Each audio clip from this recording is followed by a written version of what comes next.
question of Trump and public policy is important because his public policy reflects who he is.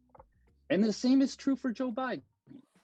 And the fundamental things that Karen talked about are a fundamentally different belief in the role and responsibility that the government has to the people versus the faith and belief that Mr. Trump has that you should let markets run free and you should let people run free as they wish. So if you take COVID, for example, Mr. Trump wants to give it to the states. The states make their decision about how they're going to handle COVID. Mr. Biden says, no, we have a communal responsibility as a nation to distribute funds across the nation and to provide mandates for how people have to respond to this crisis.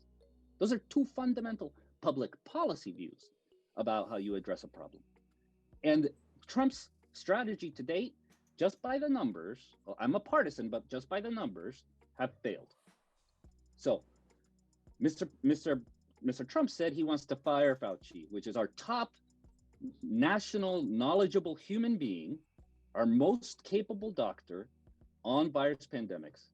And Mr. Biden says that he wants to put him in charge of how we should be responding to this crisis.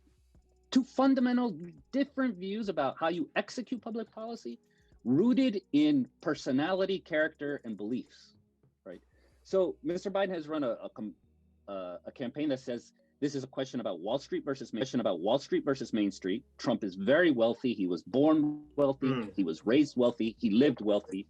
Mr. Biden was born in Scranton, Pennsylvania, and was raised middle class, grew working class, and was a public servant his whole life.